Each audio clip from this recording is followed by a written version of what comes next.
Welcome, travelers of time, to another epic journey into the dark pages of our shared past. Imagine an empire so mighty, all believed its golden peace would endure for all eternity.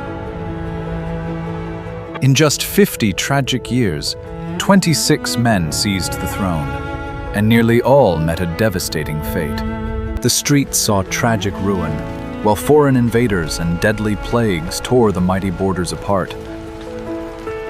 How did this great civilization suddenly fall apart? Let us uncover the ancient truth.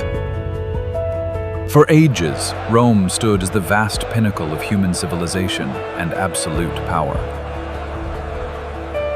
From the shores of Britannia to the burning sands of Egypt, its vast borders seemed invincible. The vast Mediterranean was a Roman lake, bearing fleets of grain, gold, and exotic spices. Magnificent marble cities rose towards the heavens, linked by a massive network of paved stone roads. People lived under the grand shadow of the Pax Romana, a magnificent era of absolute peace. Records reveal the imperial treasury overflowed with endless, towering mountains of silver. Roman law and engineering conquered the wild lands, bringing grand order to a chaotic world. The mighty Colosseum echoed with the roaring cheers of thousands, celebrating endless victory.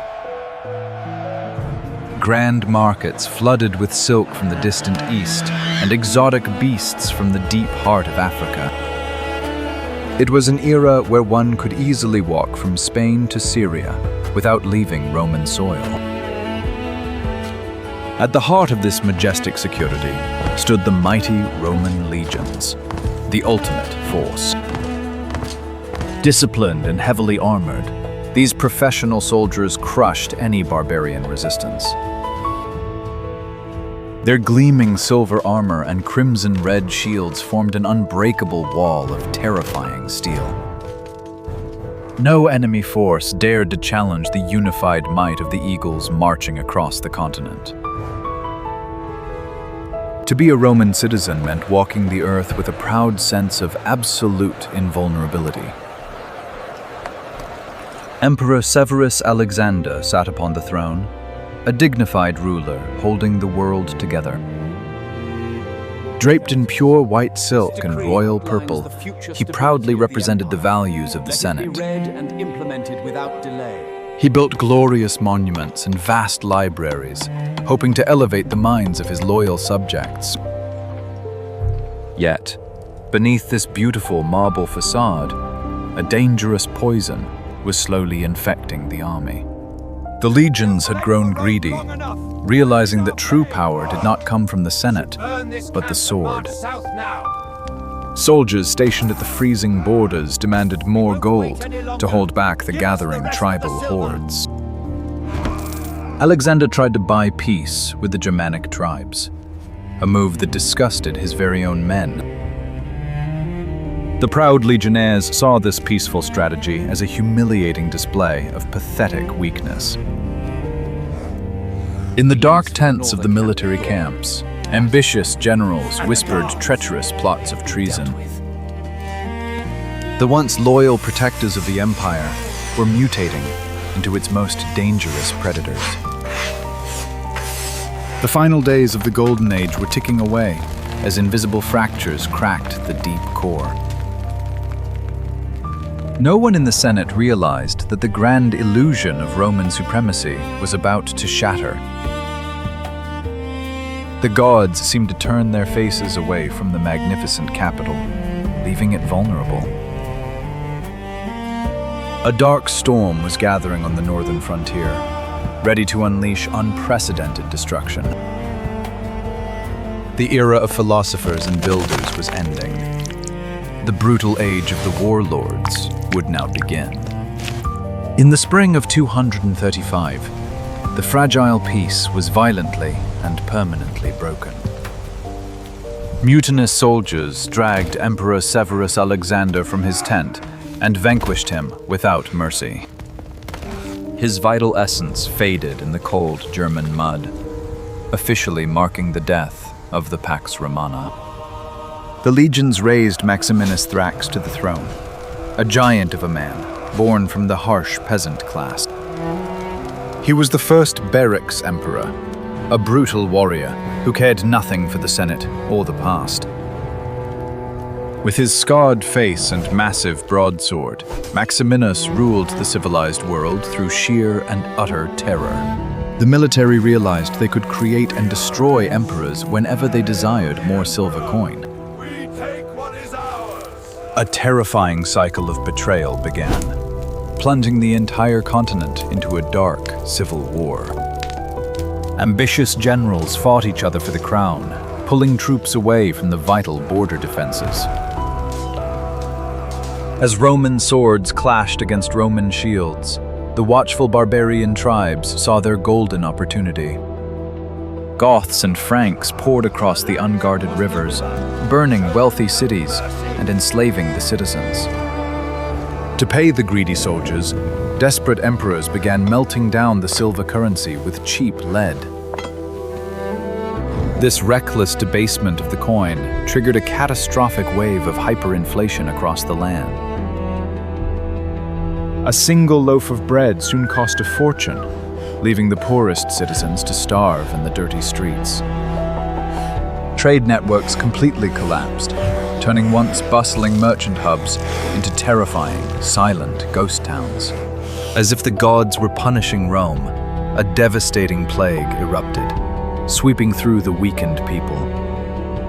The plague of Cyprian caused unspeakable suffering, victims facing sudden blindness and perishing. The fallen piled up in the marble squares, as the empire lost nearly a third of its entire strength. If you were a citizen watching your world burn, would you still believe the ancient gods protected Rome? The mighty legions, once symbols of glorious order, devolved into bands of ruthless, scavenging thugs. In 50 years, dozens claimed the purple robe, only to be betrayed and silenced by their very guards. Reigning for only a few months, these doomed rulers left behind nothing but chaos and empty treasuries. The civilized world was fading fast, completely consumed by an endless fire of greed and madness. In the year 260, the Roman Empire suffered its most humiliating defeat. Emperor Valerian marched an army east to fight the rising Sassanid Persian Empire in a clash. Betrayed and outmaneuvered, the Roman forces were decimated, the emperor captured alive. According to ancient texts, Valerian was forced to serve as a human footstool for the Persian king. The supreme ruler of Rome, bound in heavy, rusted chains, bowed in the hot desert dust before his foe. This shocking event completely destroyed the psychological myth of Roman invincibility forever. With the central government paralyzed by shame and weakness, the fragile empire finally broke apart. The western provinces of Gaul, Britannia, and Hispania broke away to form their independent state. Under the command of General Postumus, the Gallic Empire established its own senate and grand army. Postumus wrapped himself in a fur cloak and took up the sword to defend the freezing northern borders. Meanwhile, in the scorching eastern deserts, another massive rebellion was aggressively taking shape.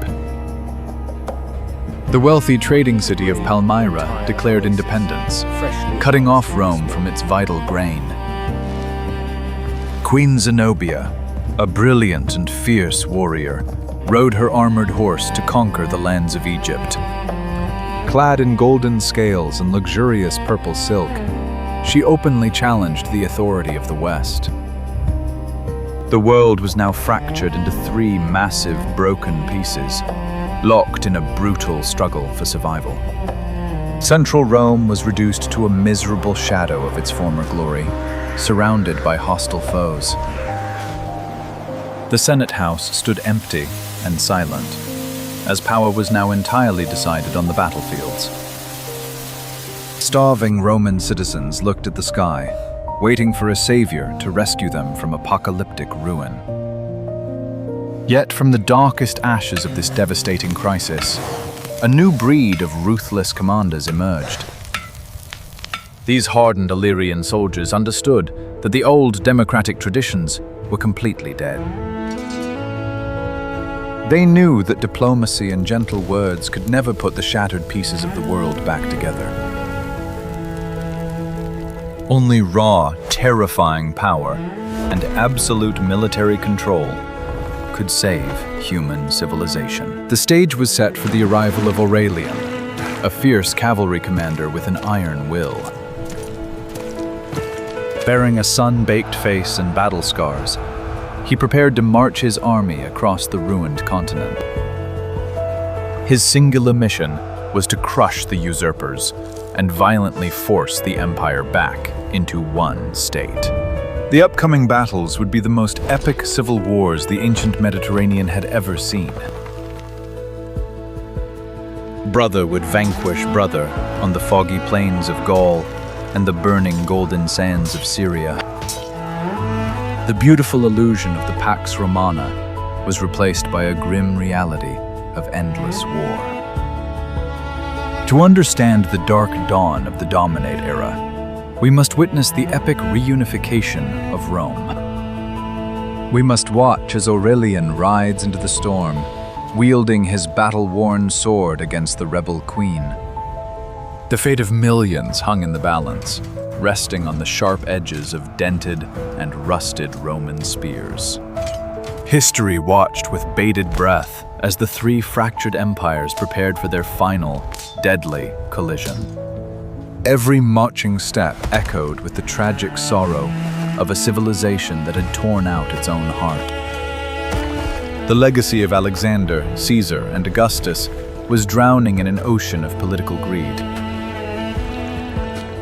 Yet the Roman spirit, though battered and broken, refused to simply fade into the shadows of the past. A burning desperation fueled the legions, driving them to fight with the terrifying ferocity of wolves. The clash of steel against steel would soon determine if the light of Rome would be extinguished forever. As the dust of marching armies blocked out the sun, the world held its breath for the ultimate reckoning. Would the empire be reborn in fire, or would the Dark Ages consume the remnants of human progress? The answers lay hidden on the battlefields, where destiny awaited the strike of the final blade. The crisis of the 3rd century was reaching its boiling point, demanding a sacrifice of epic scale. Only through the hottest fires of absolute destruction could the iron chains of the new order be forged. Out in the burning sands, Queen Zenobia stood defiant against the approaching Roman war machine. Her heavy cavalry clashed violently with the hardened veterans of the Central Imperial Army. Crimson stained the eastern deserts as the Palmyrene forces were finally crushed into absolute ruin. Aurelian then turned his terrifying wrath toward the frozen forests of the independent Gallic West. The rebel armies in the west shattered beneath the crushing weight of his unified military might. In just 5 brutal years, he achieved the impossible and stitched the broken world back together again. The Senate granted him the legendary title of Restorer of the World for his great victories. Yet the curse of the 3rd century remained alive, and Aurelian was betrayed by his own royal guards. The heroic savior of Rome perished on the cold dirt, a tragic victim of endless paranoia.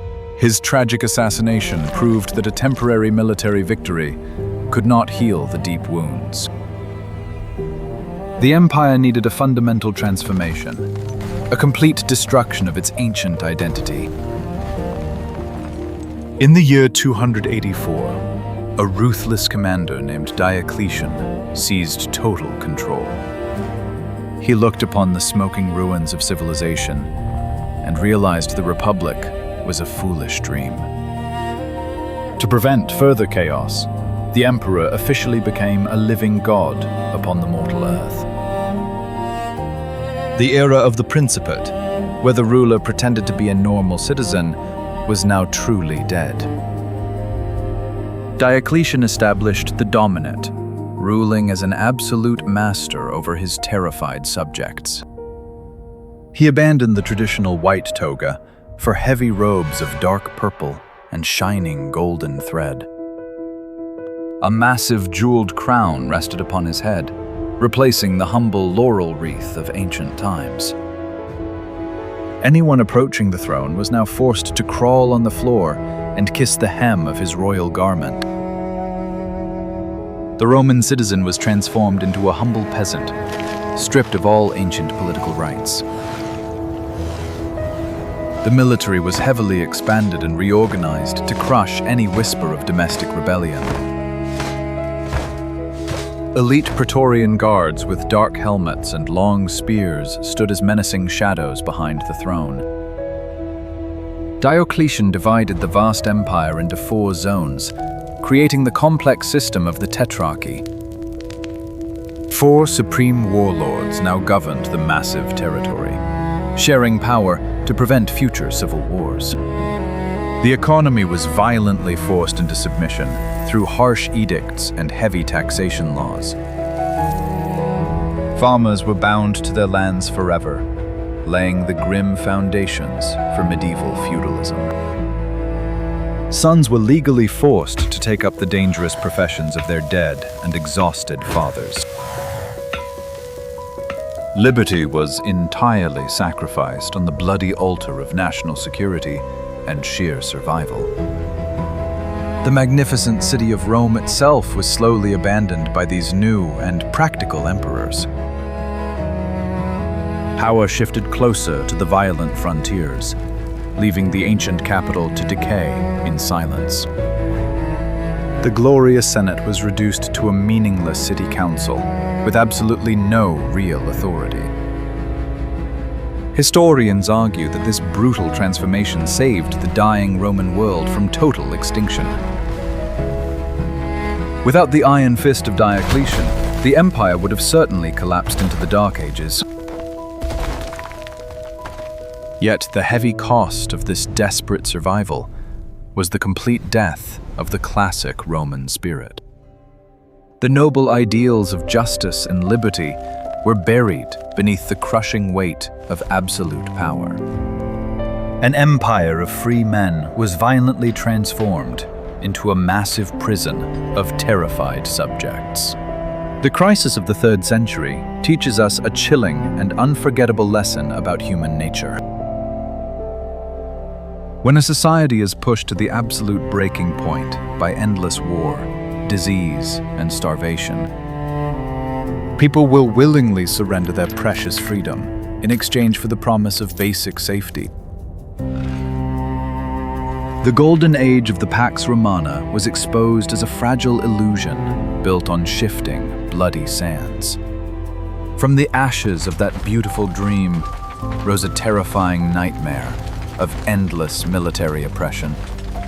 The new rulers understood that peace could only be maintained through the constant threat of lethal force. The glittering swords of the loyal guards were the only laws that truly mattered in this dark age. Rome survived the impossible storm, but it lost its ancient soul in the devastating process. The magnificent marble statues looked down upon a completely different and unrecognizable world. This stark transition from a republic to a military dictatorship shaped the future of human history. The legacy of the Dominate would echo through the cold halls of European monarchies for centuries.